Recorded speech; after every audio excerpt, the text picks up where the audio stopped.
Hello, dear friends. This is Phone Support Channel.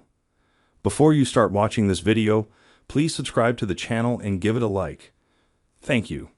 Today in this video, I want to show and tell you how to disable activity status in Instagram. How to do it?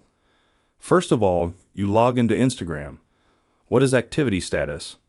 It's a feature that allows other people to see that you're online right now. It's also when you were last online. Now I'm going to show you how to turn it off.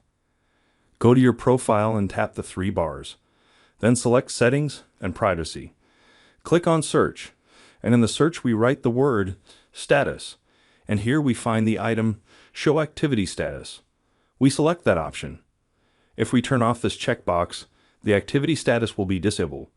We turn the slider off, but you can also turn the status back on and click on Public. If you want the activity status to be seen only by those who are subscribed to you, click Accounts you follow. Done.